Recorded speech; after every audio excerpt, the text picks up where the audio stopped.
Salutare tuturor! Astăzi facem ochiuri, varianta de iarnă, în care avem nevoie de o tigaie puțin încinsă, da? Nu foarte, foarte tare, pe care o vom șprița puțin cu ulei.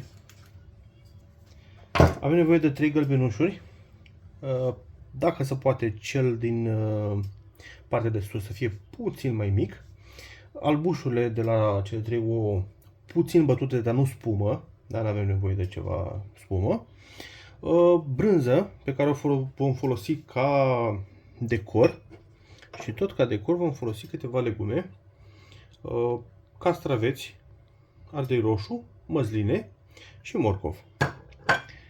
Această rețetă o să încânte foarte tare pe cei mici, pentru că va arăta foarte spectaculos. Punem primul gălbenuș, cel de-al doilea și cel de-al treilea.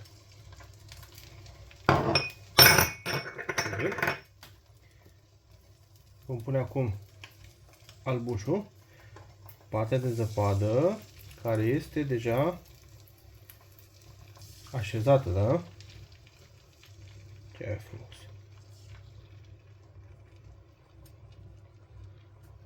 Și acum decorăm.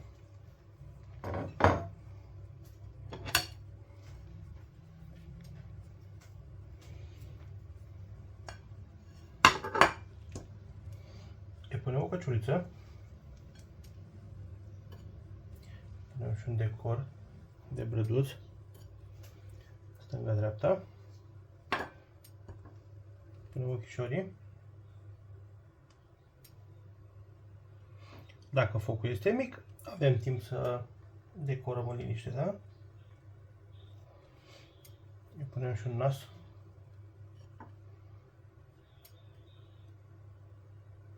Wow.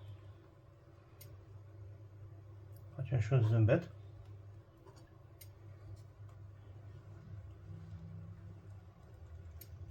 Super! Acum un fular. Punem la gât ca să nu-i fie frig.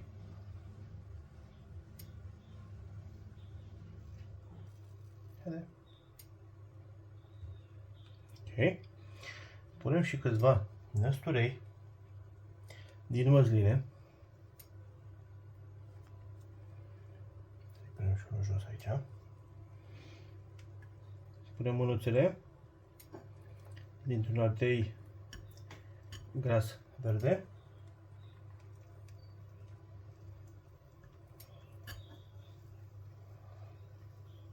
Și ca să nu fie frig, și câte un uș.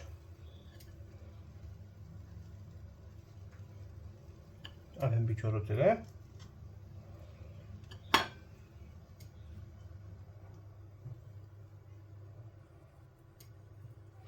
Și la fel, ca să nu fie frig, punem niște ciuboțele așa.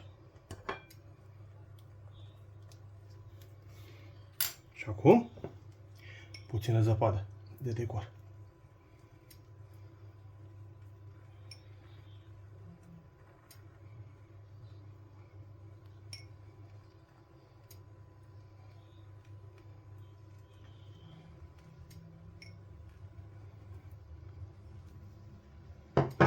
Pentru cei mici, de sărbători, un spectacol.